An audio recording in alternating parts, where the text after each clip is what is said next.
우리의 삶을 인도하시고 지금까지 지켜주신 주님의 은혜 함께 고백하며 찬양하겠습니다. 내가 지금까지 지내온 것은 지금까지 지내온 것은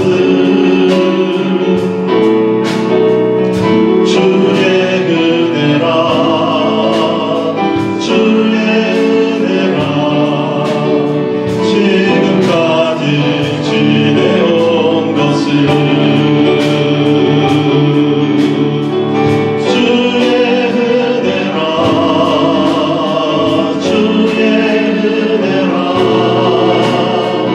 지금까지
기도하겠습니다. 말씀의 은혜 받기 위해서 말씀을 전하시는 귀한 목사님을 예수 믿어주시고 우리 성도님들 함께 은혜 받을 수 있도록 성령 충만한 예배 시간 될 수 있도록 함께 합심하여 기도하겠습니다.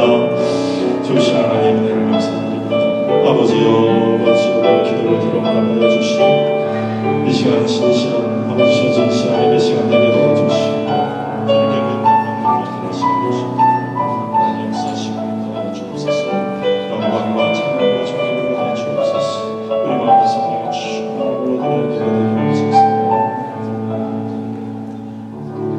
이제 모두 일어나셔서 모든 열방 죽을 때까지 찬양하시겠습니다.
말씀을 지키리라 하였나이다.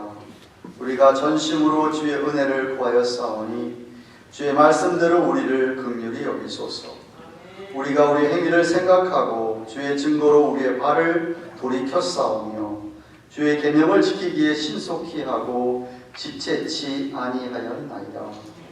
여호와여, 주의 의로운 규례를 인하여 주를 경외하는 모든 자와 주의 법도를 지키는 자의 친구라. 여호와여, 주의 인자하심이 땅에 충만하였사오니 늘 주의 율례로 우리를 가르치소서.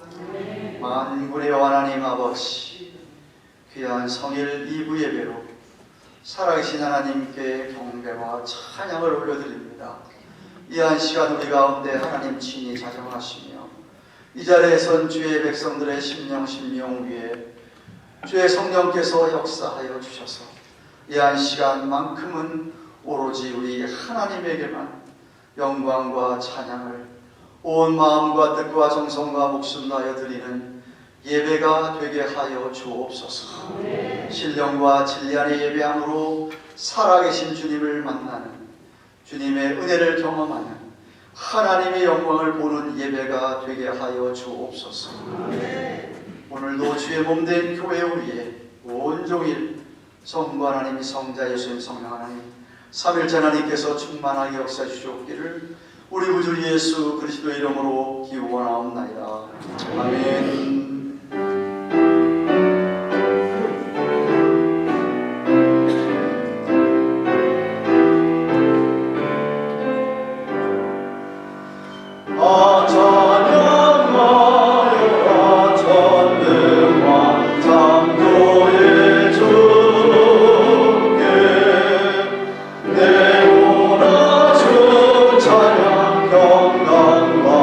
구원의 주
그리하여 주께서 나를 감찰하시고 아셨나이다.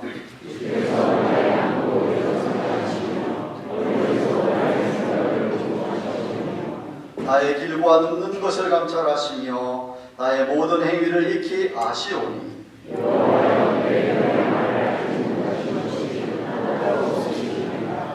내가 주의 신을 떠나 어디로 가며 주의 앞에서 어디로 피하리이까?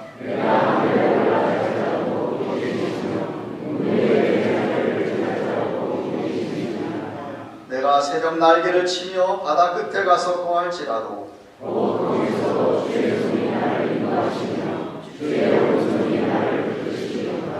하나님이여 나를 살피사 내 마음을 아시며 나를 시험하사 내 뜻을 아옵소서. 네가 있다 보시고 나를 영원한 길로 인도하소서.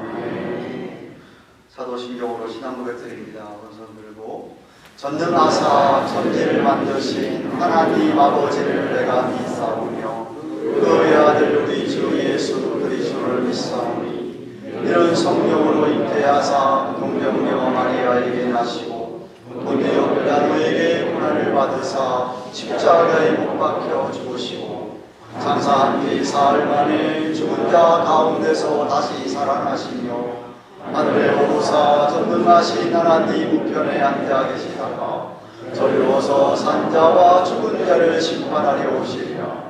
성령을 믿사오며 거룩한 공회와 성도가 서로 교통하는 것과 죄를 사하여 주시는 것과 몸이 다시 사는 것과 영원히 사는 것을 믿사옵나이다.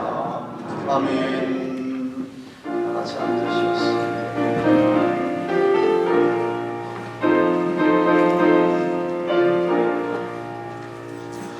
우리를 죄에서 구하시려 그 예수 십자가 지셨으니 기쁘게 부르세 할렐루야.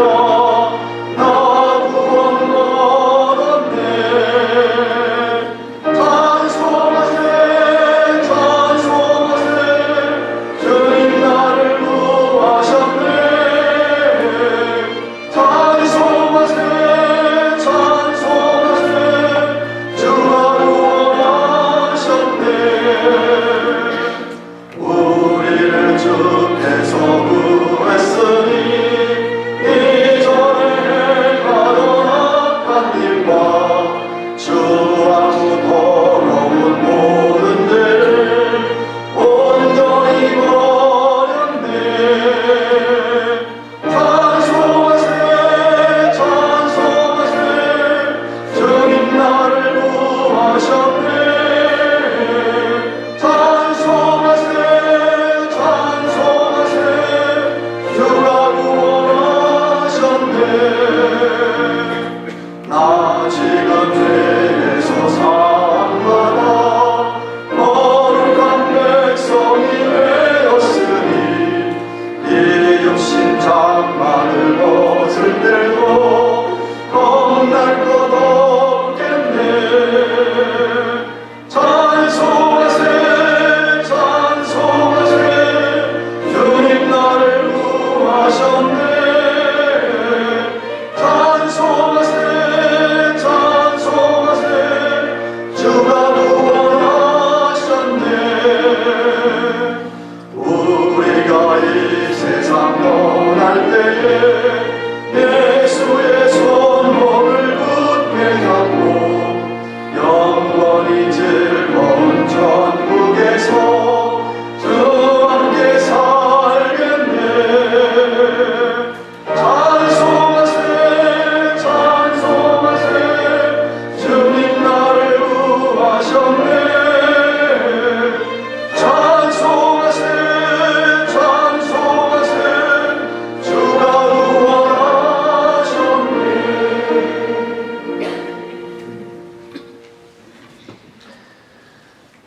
사랑과 은혜가 충만하신 하나님 아버지 은혜를 감사드리옵나이다.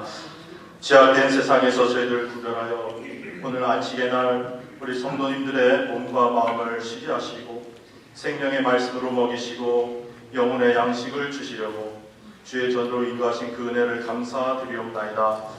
이 시간 주님 앞에 예배를 드립니다. 신령과 진정의 예배가 되게 하시고 한 주간 지은 우리의 모든 죄를 용서하여 주시되 우리의 입술과 우리의 손과 발로 지은 모든 죄와 우리의 마음과 생각으로 지은 죄까지라도 주님 앞에 숨길 것이 없사오니 우리의 모든 죄를 용서하여 주시옵소서.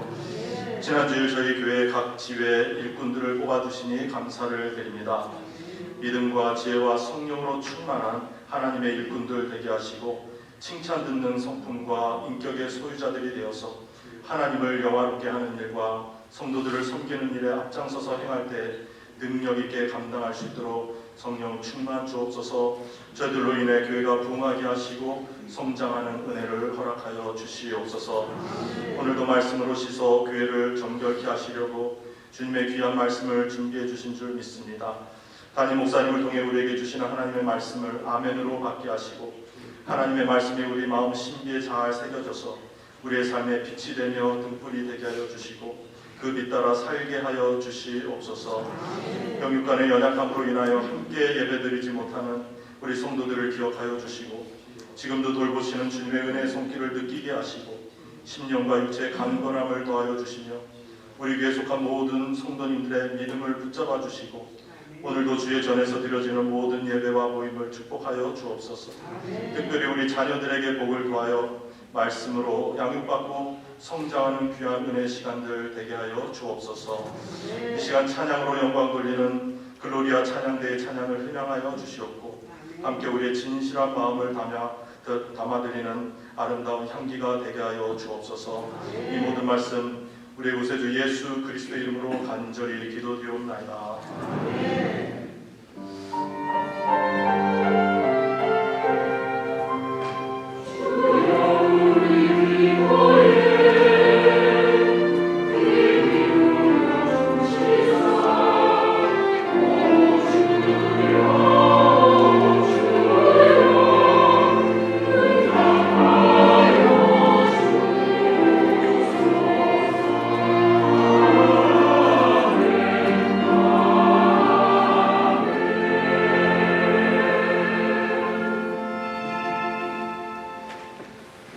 요한계시록 18절부터 마지막 29절째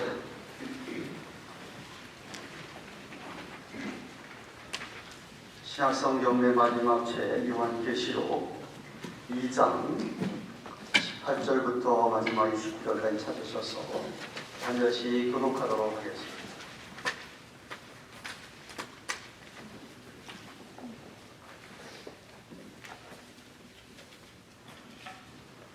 제가 찾으신 줄 알고 18절을 읽습니다. 두아디라 교회의 사자에게 편지하기를 그 눈이 불꽃 같고 그 발이 빛난 주석과 같은 하나님의 아들이 가라사대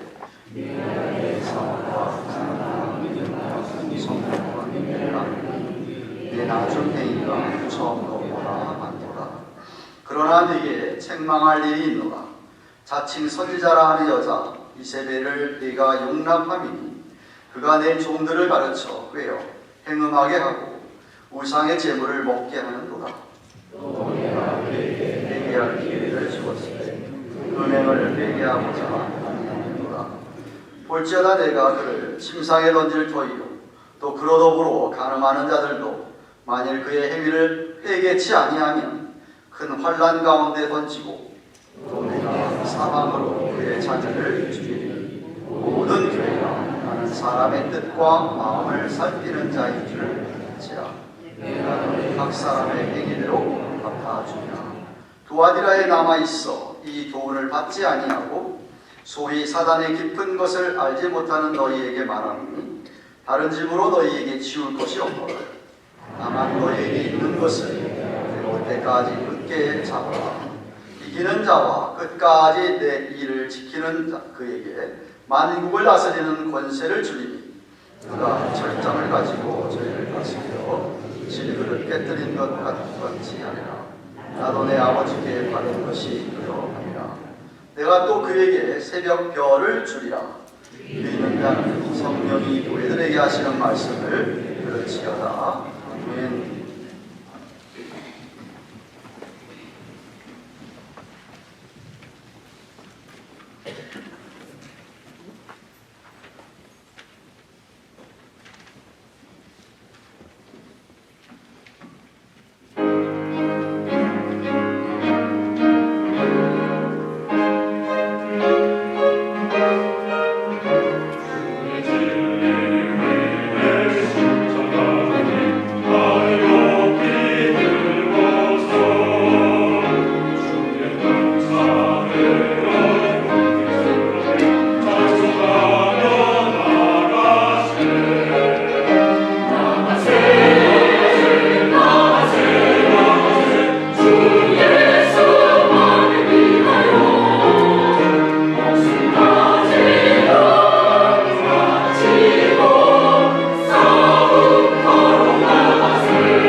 정말 사람의 속마음은 아무도 잘 모르는 모양입니다.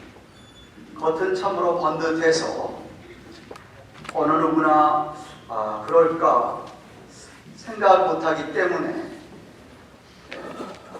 사람들이 옆 사람의 속마음을 들여다보지 못해 속고 지낼 때가 얼마나 많습니까? 그러나 이 세상에서 하나님을 속이고 살 사람은 아무도 없습니다. 아무도 우리 주님의 눈을 피할 수는 없지요. 그러므로 성도들은 그 이름에 걸맞게 성도, 거룩할 성, 무리도, 거룩한 무리답게 더더욱 거룩하게 살아야만 합니다.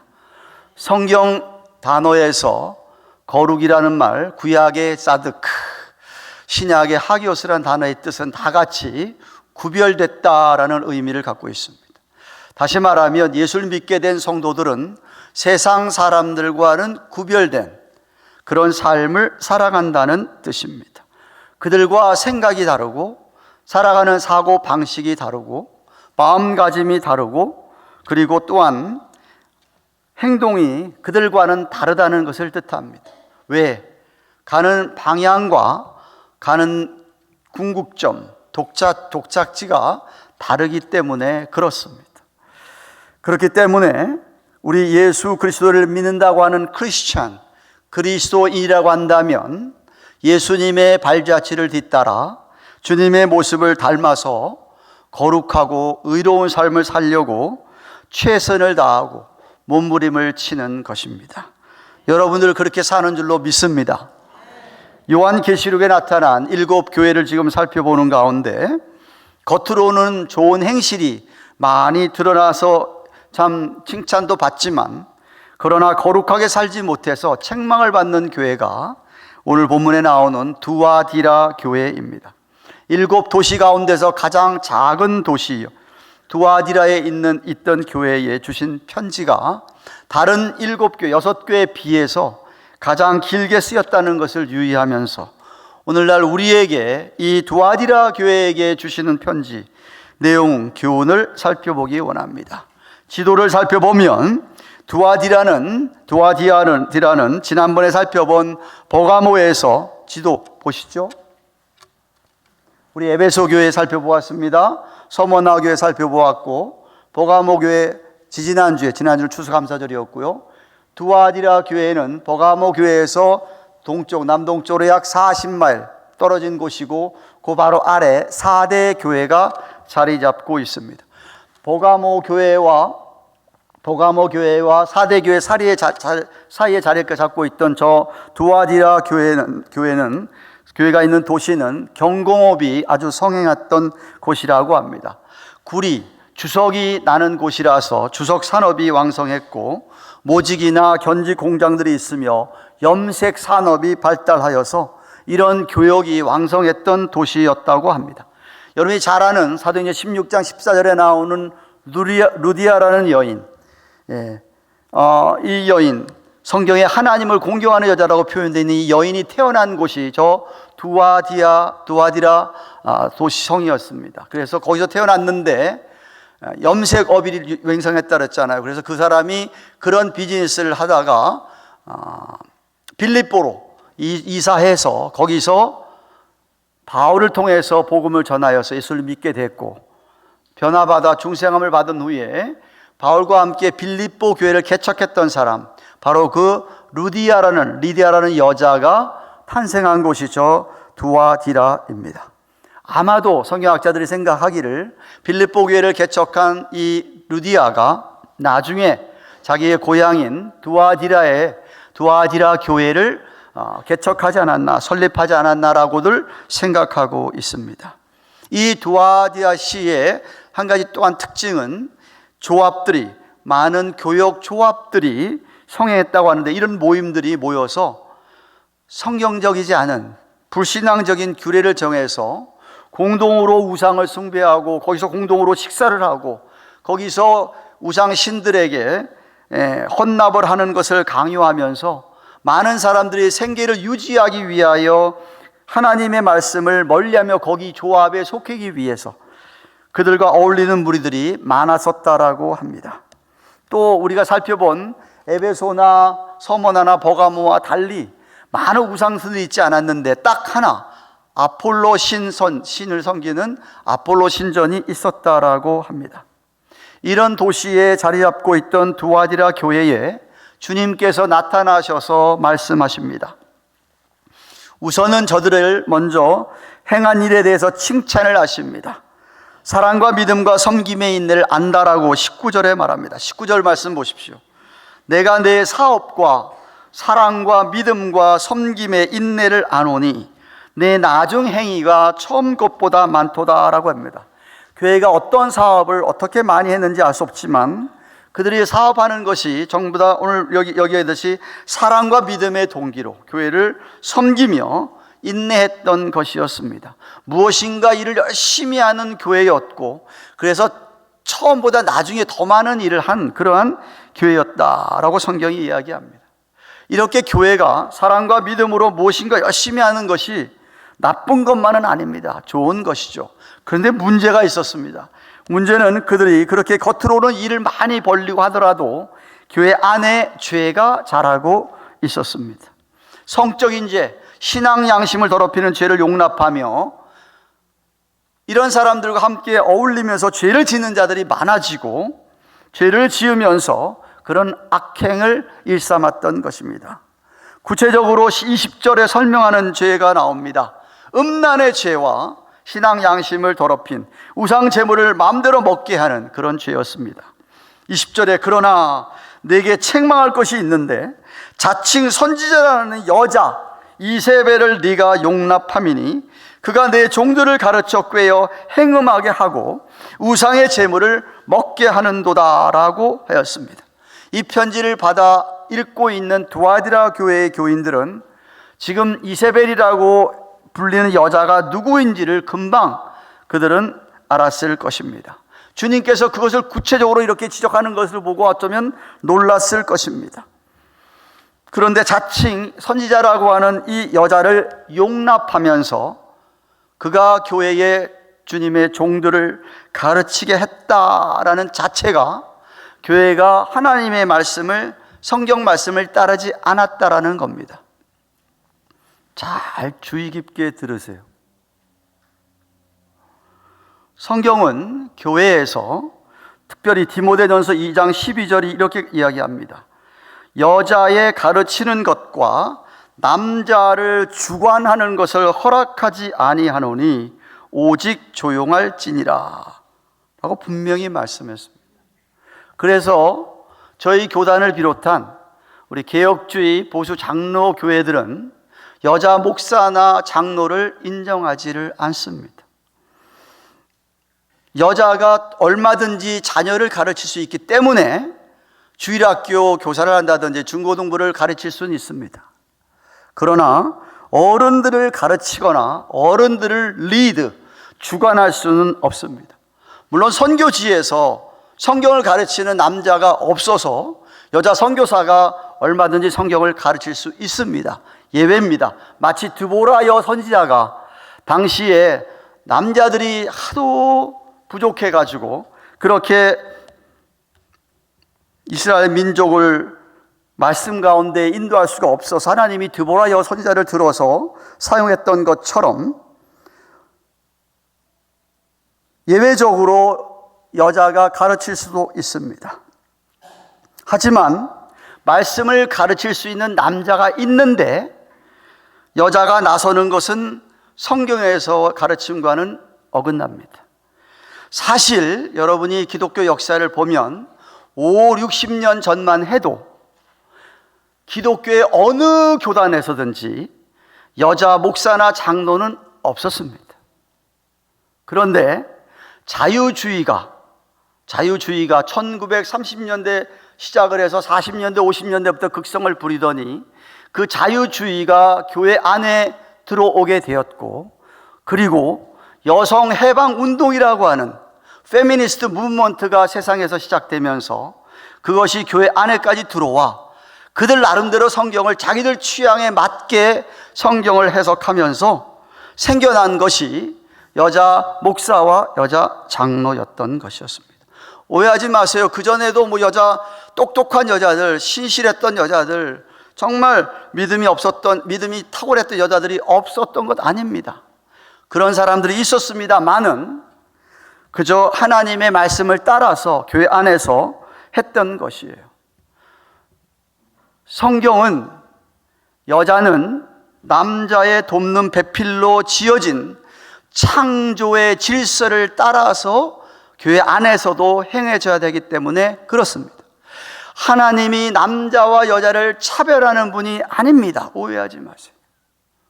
차별이 없습니다.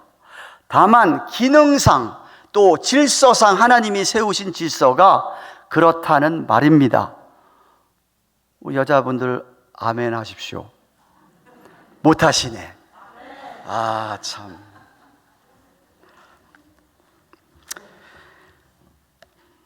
세상이 하도 악하다 보니까 성경대로 가르치고 성경을 따라서 목회하고 말씀 따라서 정말 우직하게 나가는 교회들이 점점 줄어들고 있습니다. 안타까운 이야기입니다. 오늘 본문의 두아디라 교회의 이세벨이라고 지적받은 이 거짓 선지자는 이세벨의 실제 이름이 아닙니다. 상징적인 이름으로 주님께서 말씀하신 거예요. 구약의 이스라엘 왕 가운데 하나님 보시기에 제일 아주 악했던 왕이 아합 왕이라는 왕이 있었습니다. 근데 이 왕이 이방 여인 이세벨을 자기의 부인으로 삼았습니다. 열왕기상 16장 29절 이하나 열왕기 하 9장 30절 이하에 보면 이 이세벨은 이스라엘 백성들이 바알 신에게 경배하도록 하고 바알 신을 섬기는 이의 행위를 따라서 우상 신전에서 혼음을 하게 하며 우상 음식을 먹게 하면서 하나님 앞에 큰 죄를 짓게 했던 것입니다.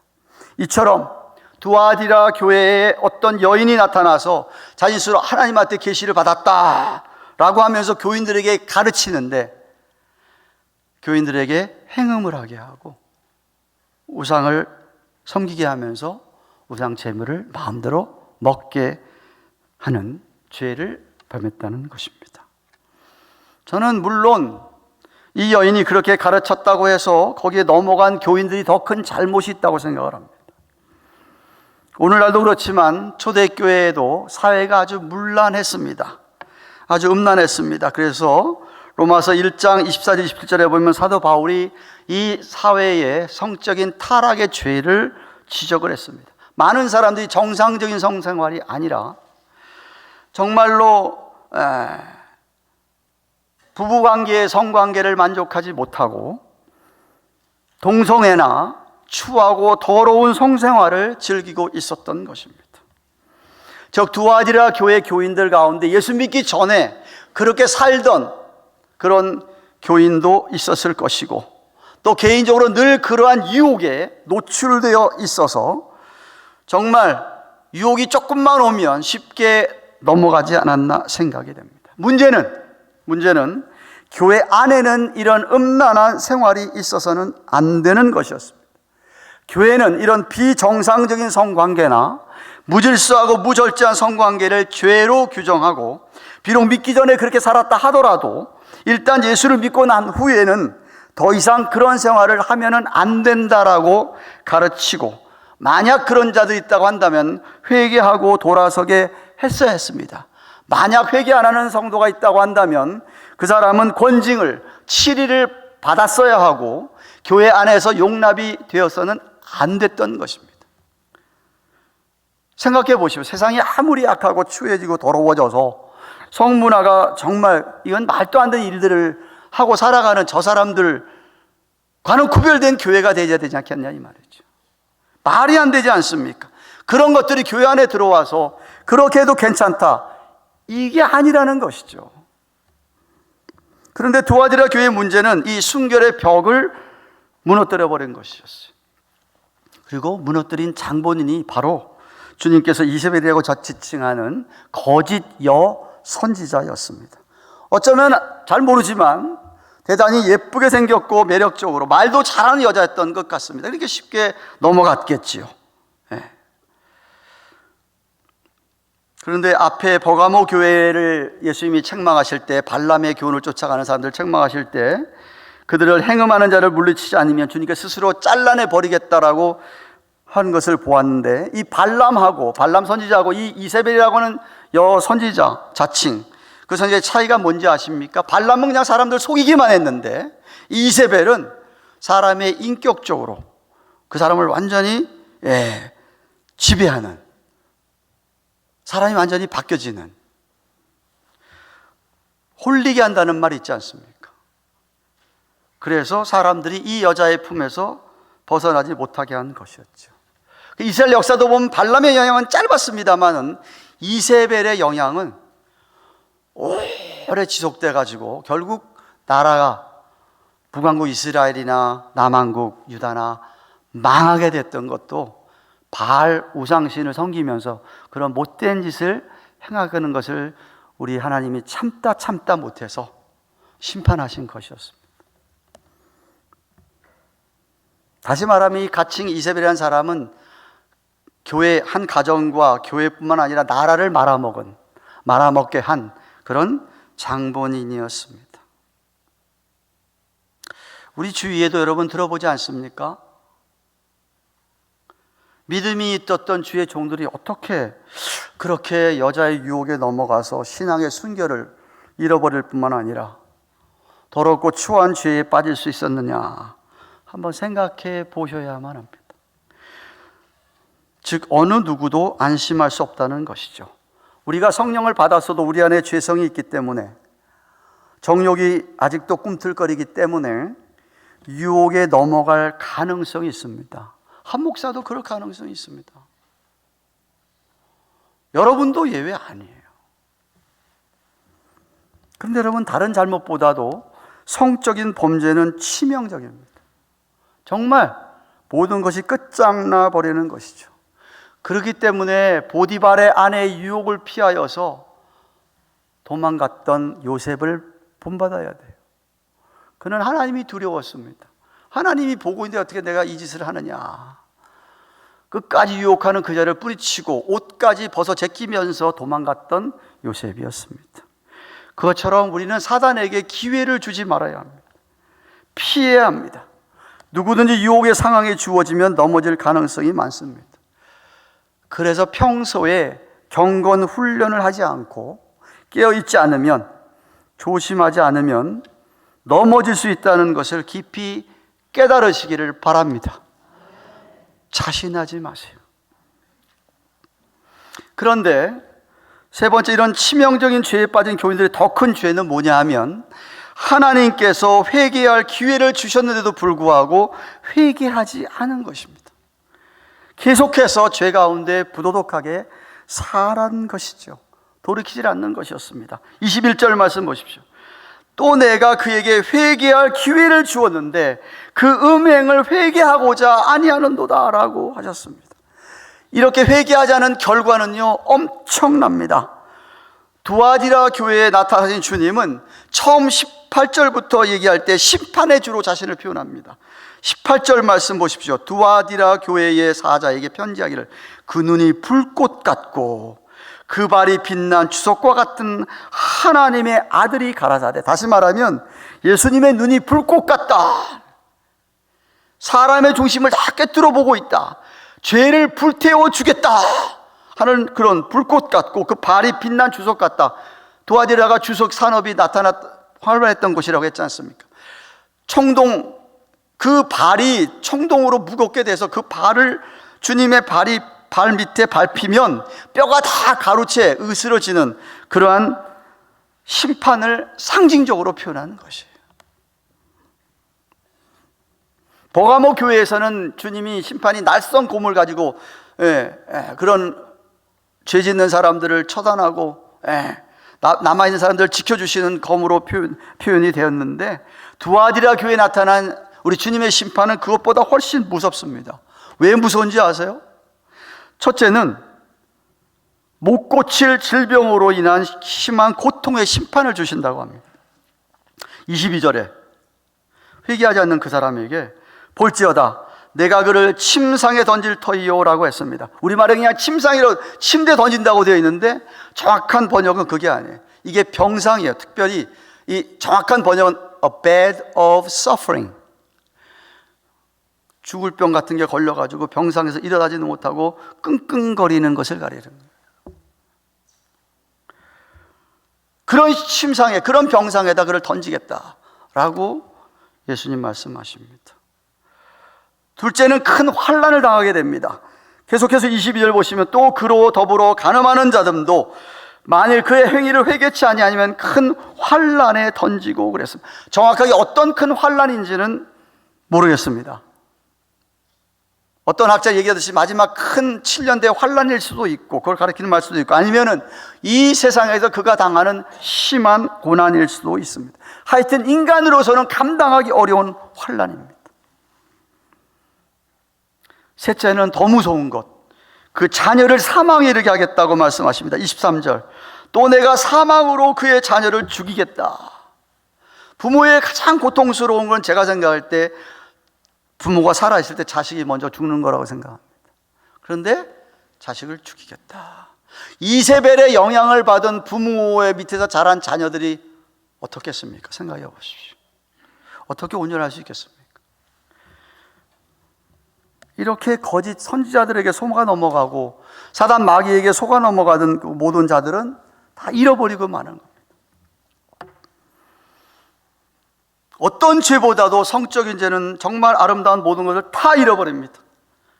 자신의 아내, 남편, 자녀, 좋은 교우관계, 좋았던 추억들, 아무리 그가 일을 많이 했더라도 귀한 사역들을 다 잃어버리고 비참한 끝을 맺습니다. 그렇기 때문에 이세벨에게 속지 말아야 된다는 거예요. 왜냐하면 회개하지 않고 계속 거룩한 삶을 살지 않는 사람들은 주님께서 낱낱이 그 행위를 다 아시고 그대로 갚으시겠다라고 23절에 얘기합니다. 23절 하반절 보세요.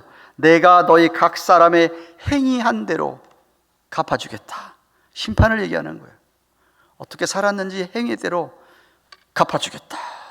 사람들 보는 앞에서 심판하겠다. 공개적으로 온 교회가 알게 된다는 뜻입니다.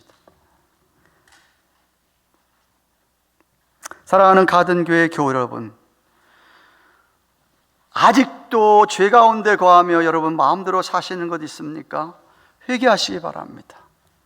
기회가 주어질 때 돌아서셔야 됩니다. 그렇지 않으면 하나님의 심판을 받게 됩니다. 저는 확실하게 믿기로 성경을 아무리 연구해봐도 정말 성령을 받는 참된 그리스도인들이라면 그런 죄를 짓는 그 순간에 하나님 앞에 애통하고 자복하고 정말 회개하고 돌아서게 되어 있습니다. 진짜 성령이 있는 사람이라면 그냥 그대로 살 수가 없지요. 근데 두아디라 교회에 감사한 게 하나 있습니다.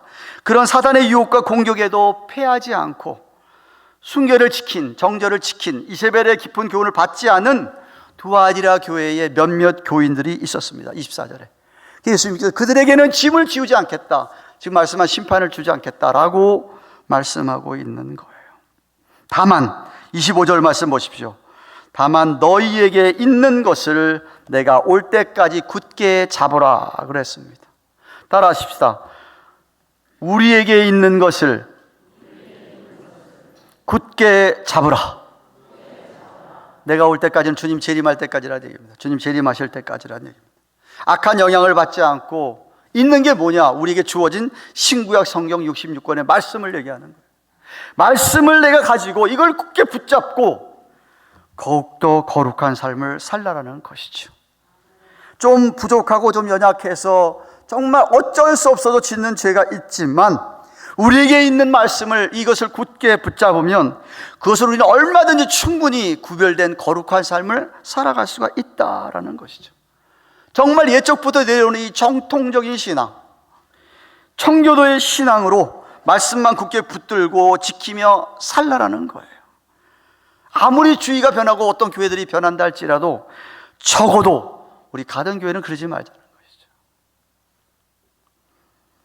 많이 몰라도 괜찮지만, 세상에 있는 거 다 지식 몰라도 괜찮지만 적어도 하나님의 말씀이 뭐 이야기하고 있는지 그것만 꼭 붙들고 있으면, 지키면 우리는 얼마든지 주님께 칭찬을 듣는 거룩하게 삶을 살 수 있다는 것입니다. 그런 자들에게는 주님께서 이 세상 만국을 함께 다스리는 권세를 주셔서 심판한다고 26절부터 28절에 얘기합니다. 새벽별의 상급을 받게 되고 존귀한 새벽별처럼 부활의 기쁨 속에서 주님과 영원히 살게 된다라고 오늘 성경이 이야기합니다. 물론 이 새벽별은 주님 자신을 가리키는 말입니다. 계시록 22장 16절에 의하면 말입니다. 사랑하는 여러분, 말씀을 맺습니다. 오늘 설교 요약합니다. 슬라이드 첫 번째 거 올려주시죠. 두아디라 교회에게 향하신 주님의 말씀입니다. 첫째, 그들에게 먼저 칭찬을 했습니다. 그들이 행한 일들을 사랑과 믿음과 섬김과 인내를 알고 있다라고 칭찬하셨습니다. 그런데 문제는 그들 안에 자라고 있는 죄, 어떤 죄였습니까? 음란의 죄, 신앙 양심을 더럽힌 죄를 주님은 책망했습니다. 더 무서운 것은 회개하지 않으면 그야말로 구제불능인 것이죠. 회개하지 않는 사람에게 임하는 심판 세 가지도 말씀을 해주셨습니다. 첫째는 병상에서 심한 고통을 받는 심판이었습니다. 둘째는 뭐였습니까? 큰 환난을, 고난을 당한다 그랬습니다. 셋째는 정말로 자녀들이 먼저 죽는 사망에 이르게 되는 것이라고 했습니다. 두렵지 않습니까? 무섭지 않습니까? 그러나 참 그리스도인들은 저런 심판을 받지 않습니다. 성도라고 한다면, 거룩한 무리에 속한 정말 교회라고 한다면 교회는 당연히 거룩해야 합니다. 이 세상과는 구별된 삶을 살아가야 됩니다. 그것이 하나님의 뜻입니다. 여러분 가운데 하나님 뜻 물어보시는 분들 많지요. 근데 분명히 가르쳐주고 있는 뜻이 뭐냐 하면 거룩하게 살라는 거예요. 에베소서 1장 4절입니다. 성경 올려주시죠. 에베소 1장 4절 같이 읽습니다. 시작. 곧 창세 전에 그리스도 안에서 우리를 택하사 우리로 사랑 안에서 그 앞에 거룩하고 흠이 없게 하시려고. 우리를 왜 택하셨냐? 오래전부터 왜 택하셨느냐? 하나님 사랑 안에서 그 앞에 거룩하고 흠이 없게 살려고. Holy and blameless 살라고 했다. 데살로니가 전서 4장 3절 7절은 뭐라고 얘기합니까? 하나님의 뜻이거다. 뭐냐? 너희의 거룩합니다.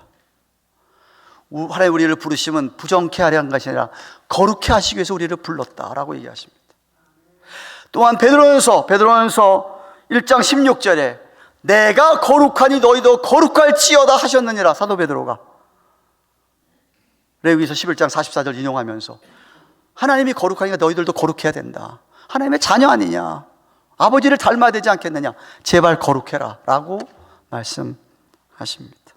반대로 사탄은 우리로 하여금 거룩하게 살지 못하도록 유혹을 하고, 오늘도 여러분이 교회만 떠나시면, 아니 교회 안에서도 그렇고 교회만 떠나셔도 우리를 유혹하며 공격합니다. 거룩하게 살지 못하도록 말입니다. 저는 말씀을 준비하면서 반드시 성적인 죄를 짓는 것만, 우상 숭배 안 하는 것만 거룩한 삶입니까? 사람들 보기에 별로 크게 죄가 되지 않는 것도 하나님께 죄가 되는 게 얼마나 많습니까?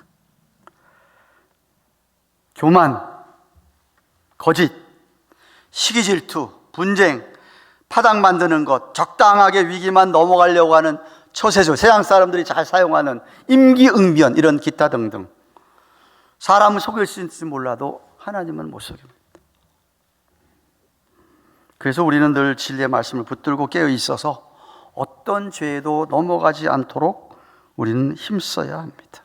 특별히 교회 안에는 아무리 작은 죄라도 용납하면 안 됩니다. 어떤 잘못된 가르침, 성경의 말씀과 어긋난 가르침은 용납하면 결코 안 됩니다. 사실 저와 여러분이 세상적인 모든 가치관 이런 거 다 버리고 세상으로 향하여 가다가 주님을 만나서 돌이켜서 주님을 향하여 가는, 정말 진리시 예수님을 받아들이며 주님을 인격적으로 만나서 변화를 받은 새로운 피조물이라고 한다면, 주님의 말씀에 감화와 감동을 받은 사람들이라고 한다면, 당연히 그는 주님의 자녀로서 주님을 사랑하면서 거룩하게 되는 거예요. 자연스럽게, 아주 내추럴리 말입니다. 아니, 진실로 믿는 여러분들이 이미 거룩한 사람이 되었습니다.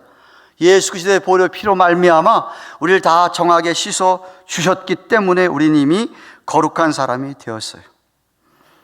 필요한 거는 지속적으로 빛 가운데 거룩하게 살려면, 아니 더 거룩해지려면 주님과 늘 친밀한 교제를 하셔야 됩니다. 말씀을 붙들고 기도하셔야 됩니다. 그래야 우리를 불러주신 부름에 합당한 삶을 살게 되는 것이죠. 게으르면 유혹에 넘어가게 되어 있습니다. 제발 부지런한 신앙생활 하시기를 바랍니다. 저는 이해가 안 돼요. 예수 믿는 사람이 수요일 저녁 때 아무 일도 안 하고 있으면 왜 수요일에 안 오지? 뭐 일하기 때문에 일을 뭐 밤 8시, 9시까지 일하면 못 오는 거 이해가 돼요. 근데 일하는 것도 아니야. 그냥 집에서 놀고 있으면서 예배를 왜 안 오시는지 모르겠어요. 어제 재직훈련 받으면서 이런 얘기 했습니다. 여러분, 우리가 주님 앞에 주님의 신부가 되고 주님의 거룩한 하나님의 사람이 됐으면, 정말 그 사랑을 깨닫고 변화받은 사람이라고 한다면 그 사람은 주님께 헌신하게 되어 있어요. 커미트먼트, 영어로 얘기하면.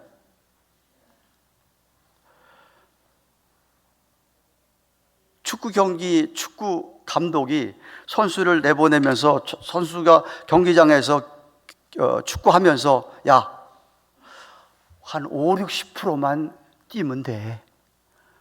100% 할 필요 없어 라고 말하는 감독이 누가 있습니까? 선수를 내보내가지고 경기를 뛰게 하는데 적당히 그냥 뛰어, 이러는 감독이 어디가 있어요? 신부를 맞이하면서 신랑이 나 한 5, 60%만 사랑하면 돼. 3, 40%, 40% 뭐 다른 남자 괜찮아, 기우, 이러는 신랑이 어디가 있어요? 없죠? 있나요? 말이 안 되잖아요, 말이. 예수를 믿게 돼가지고 예수 사랑에 내가 감격을 받았으면 주님한테 헌신하는 거 올인하는 게 당연한 거예요. 우리가 정결한 신부라고 그래요. 신랑 대신 예수님이잖아요. 그런데 왜 적당히 그냥 그러시냐 이거죠. 이건 아니라는 거지. 우선순위가 늘 잘못되어 있는 사람들이 너무나 많은 거예요. 제대로 헌신이 안 된 거예요. 제대로 정말 믿고 있는지조차도.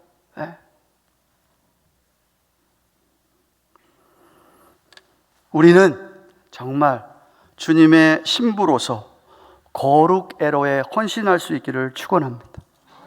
당연히 그렇게 해야 되는 거예요. 그러려면 오늘 성경 말씀 얘기하기를 진리의 말씀, 우리에게 허락하신 말씀을 굳게 붙잡고 말씀을 따라 우리로 하여금 거룩하라라고 하십니다. 그렇게 말씀 붙잡고 적어도 가든 교회에 신앙생활하는 여러분들만큼은 정말 그런 나쁜 이야기, 안 좋은 이런 이야기를 안 듣는, 정말 세상 사람들에게도, 교인들은 물론이거니와 정결하고 거룩한 그런 삶이 되기를 주님의 이름으로 축원합니다. 기도하십시다. 사랑하는 하나님 아버지, 감사합니다. 도아디라 교회에 하신 말씀을 살펴보았습니다. 칭찬을 하신 주님이었습니다. 먼저는 그들이 무슨 일을 참 많이 했습니다. 믿음으로 했고 사랑으로 했고 참고 인내하면서 했습니다. 그런 그들에게 큰 잘못이 있었는데 죄가 교회에 만연하게 된 것을 그냥 용납한 것을 책망하시는 주님을 보았습니다. 주님, 정말로 예수 믿는 사람이라고 하면 당연히 온전히 주님께 헌신하여 거룩한 삶, 구별된 삶을 살아야 할지인데 혹시라도 우리가 깨어르거나 결심을 내지 못하거나 악한 사단 마귀의 유혹과 공격을 그대로 방치하고 있어서 쉽게 죄를 지었습니까? 그렇다면 용서해 주시기를 정말 원합니다. 진실로 회개하기를 원합니다. 그 길에서 돌이키기를 원합니다. 그래서 정말로 거룩한 삶, 아니 더 거룩한 우리의 삶이 되도록 우리를 향한 하나님의 뜻이 그것이라고 했는데 교회 안에서뿐만 아니라 세상에서도 누군가 우리를 바라볼 때, 아니 우리의 가족들에게서조차 가장 가까이 우리를 아는 사람들로부터라도 정말 믿는 사람과 성도의 삶이 되도록 축복하여 주시옵소서. 주님 도와주시기를 바라고 예수님의 이름으로 기도합니다. 아멘. 주신 말씀 생각하며 212장 찬송하고 11절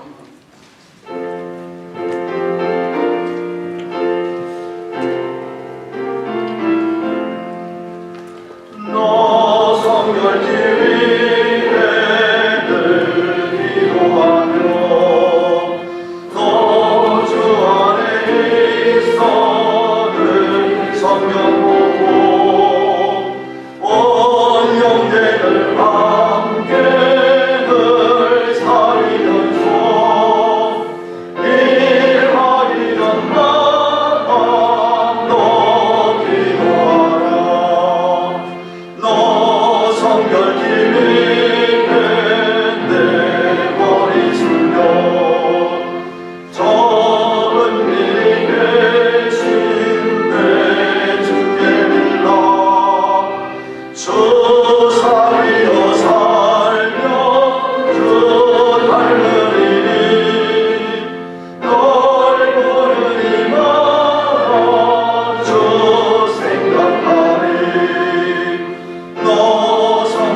박자로 인사합시다. 안녕하세요. 반갑습니다. 축복합니다. 그리고 오늘 처음 예배 함께하는 문태근 김유리대 어디 계십니까? 일하시겠습니까? 반갑습니다.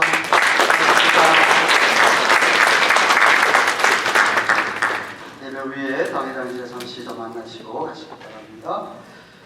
광고 드린 대로 오늘 여러분이 헌금의 수조를 믿는데 주님의 손 선교회 중고뱅 구입을 특별 지정헌금 협조해 주셨으면 감사합니다. 또한 오늘 수예배는 12월을 앞두고 전체 기도회로 모입니다. 이제 한 달밖에 남지 않은 시간을 위해서 힘써 모여 기도하시기 바랍니다. 기도회 후에 구역장 권찰 모임 갖도록 하겠습니다. 오늘 목요일 오후 8시에 당회장실에서 2024년 회계연도 예산 편성을 위한 재정위원회가 모입니다. 각 부서에서 오늘까지 재정비 예산을 청구하시기를 바랍니다. 다음 주일에는 새 회계연도 맞이하면서 새 재직 임명식이 있습니다. 찬양대원과 교사 임명식은 1월 첫 주일에 하도록 하겠습니다. 그리고 다음 주 2부 예배 후에 점심 친교가 준비되는데 친교공사 담당 구역은 엘카시티 H구역입니다. 한편 친교 후에 정기 재직회를 하도록 하겠습니다. 지난 주일에 있었던 각 전도의 총회 임원들은 다음과 같습니다. 여호수아 전도회는 오늘 예배 후 직후 아래층 교실 6에서 모이도록 하겠습니다. 사랑전도회 총회는 다음 주일에 모입니다. 소망의 회장 정부철 총무 신송란, 서기 68순 회계 닥증실, 온유전도회 회장 한복동, 총무 정필의 서기 당경자 회계 6위에, 마리전도회장 황희자 총무 연희연이, 서기 남궁순옥 회계 김정민, 리브가전도회장 박원주, 총무 줄리킴 서기 신경희 회계 김성희, 에스더전도회장 강조엔 부회장 김신혜, 총무 이영주 서기 김경 회계 이순희, 베드로전도회장 이강복 총무 강인재 서기 박용식 회계 김창원, 바울기도전도회장 정균용 부회장 김진철 총무 최영호 서기 안진호 회계 이상영, KM대학청년회는 회장 이유진 회계의 김민주 이렇게 선출됐다고 합니다. 기도해 주시고 11월 첫째 주일 지난 후에 재직회 후에 내년도 사업 계획을 짜셔서 임원들이 입장에서 당회에 제출해 주셔야 됩니다. 우리 다 함께 일어나셔서 우리는 주의 백성을 찬송하고 예배를 기도를 드리겠습니다.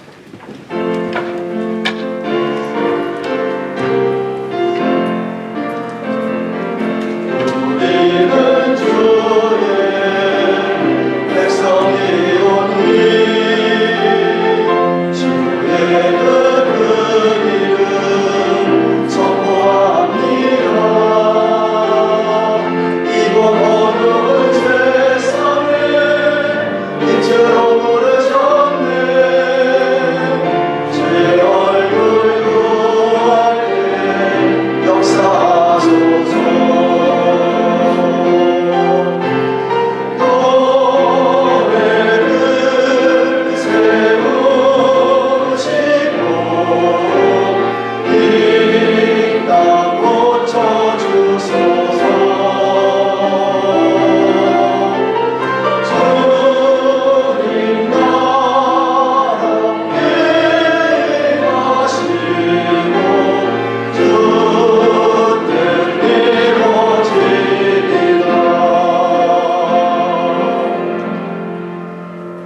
사랑의 하나님 감사합니다. 지난 한 주간 동안도 우리 하나님의 은혜로 우리 하나님께서 우리를 도우셔서 오늘도 이렇게 주 앞에 나와 예배를 줄 수 있는 놀라운 축복을 특권을 허락하여 주신 것 감사드립니다.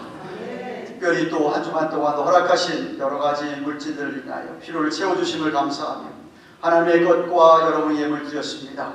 우리 하나님 예물을 축사해 주셔서 이 예물이 쓰여지는 곳에 정말 진리의 말씀을 붙들고 거룩한 삶을 살기를 소원하는 주의 백성들이 주의 전을 가득 채우게 도와주시고 온 세계 곳곳에 성령 사역 가운데 그러한 놀라운 참된 그리스도인들이 일어나도록 사용하여 주시옵소서.